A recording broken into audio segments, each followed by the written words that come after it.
ว่ามักคอมักตาด้วยใจสายตาต่อยกันใจสั่นพอกำใครหันซ้ายหรือใครซึ่งมักคอถึงมาตีเป็นสังลาน้องอยากกินส้มมักคออีน้องเลยม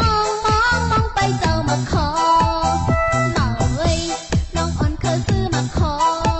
อีน้องเลยมองไปเจ้ามักคอ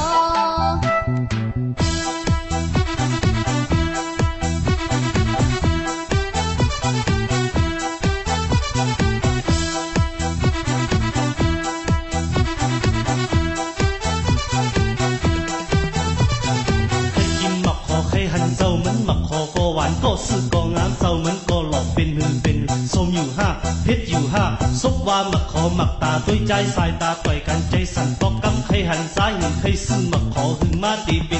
นสลาน้องอยากกินส้มมักคอ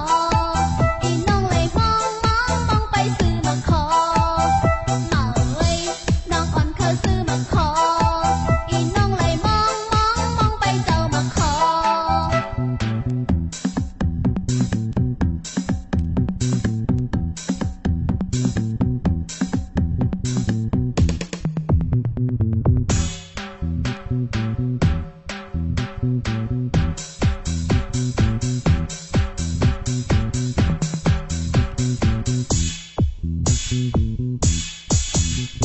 Thank you.